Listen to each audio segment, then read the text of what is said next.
I'm Scott Emerick. I'm the Senior Director of Education at YouthBuild USA.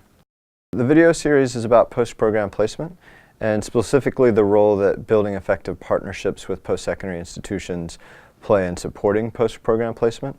So we believe and we have proven that relationships and strong relationships with post-secondary institutions have a big impact on the ability of YouthBuild programs to place and help young people succeed in post-secondary institutions and college. And this video series is showing some of those practices and some of the principles that have built those partnerships.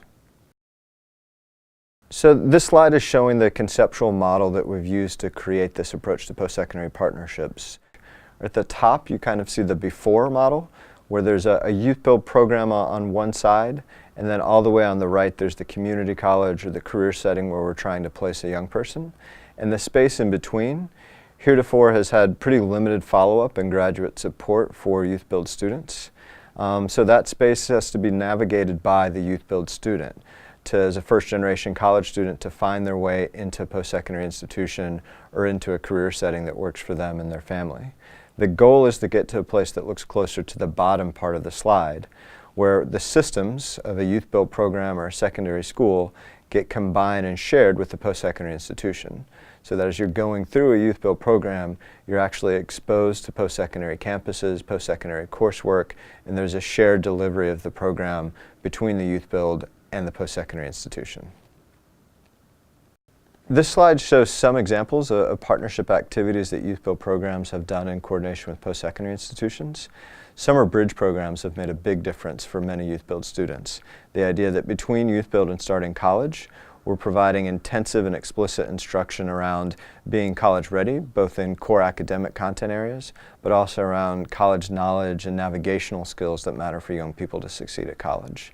Another really important partnership activity for many programs has been dual credit opportunities, so that both in the construction vocational side of the program and on the academic side in English and math courses, young people are not only awarded credits toward a high school diploma, but also toward their post-secondary course of study. We've also spent a lot of time helping YouthBuild programs partner with post-secondary institutions to go through an alignment process, looking at curriculum instruction and seeing how close YouthBuild programs are getting to college ready. And then finally, one of the most important partnership activities that I wanted to highlight was how important it is to focus on financial aid assistance. So the range of funding that's available through federal, through state scholarship financial aid opportunities is something that we focus on both during the YouthBuild program and with the assistance of bringing in financial aid experts from the college to the program to help young people in this preparation. YouthBuild USA also believes that there's some core characteristics that are going to happen in every strong partnership between a YouthBuild program and a post-secondary institution. One, we believe that both sides of the partnership need to be willing to commit to a meaningful, strong, and mutually accountable partnership. This usually takes the form of an MOU, a data sharing agreement, or articulation agreement. Also, we realize that even though there's some core common practices across these partnerships, that each partnership is going to reflect the local context of student needs, the resources that might be available at the program or the post-secondary institution. So not every good partnership structure is going to look exactly the same. And then finally, this isn't a process where you complete a partnership and you're done. It's a process that continues to evolve over time. So we commit to a partnership agreement and then also commit to come back and review how effective that partnership is for our young people every 6 months to 12 months and recommit to the partnership. One of the most important parts of your outreach to the post-secondary institution is going to be getting started off on the right foot. That when you make this outreach, many programs get bogged down in the how and who to do outreach with at a post-secondary institution. And this slide represents a few core strategies that we think have worked for many YouthBuild programs. One, please visit the campus in person. That phone calls and emails to big, large post-secondary institutions often go in unanswered. Making this visit in person makes a big difference.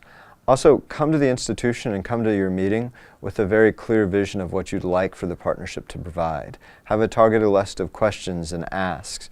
Also, it makes a big difference to invite the post-secondary institution to come to your program, to see YouthBuild in action, to visit a graduation at your program so that they can understand the program culture and the young people that you're working with.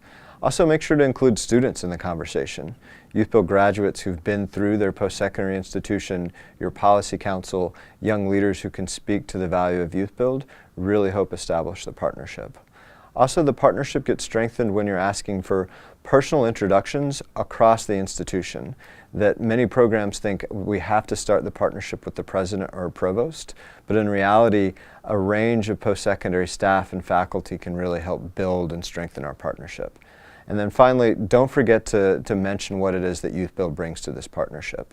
That we're developing young leaders who have Emerick Education Awards, who have follow-up support from local program staff, that our young people come to campus armed as leaders and likely to be retained and complete credentials at the program. The final slide are two important resources to be aware of as programs start to build these partnerships. So one is a post-secondary partnership toolkit that describes a lot of the work that we just mentioned with detailed list, resources, and links. And then finally, a tips and strategies document for building these partnerships. The URL is listed and both can also be found in the Department of Labor Community of Practice.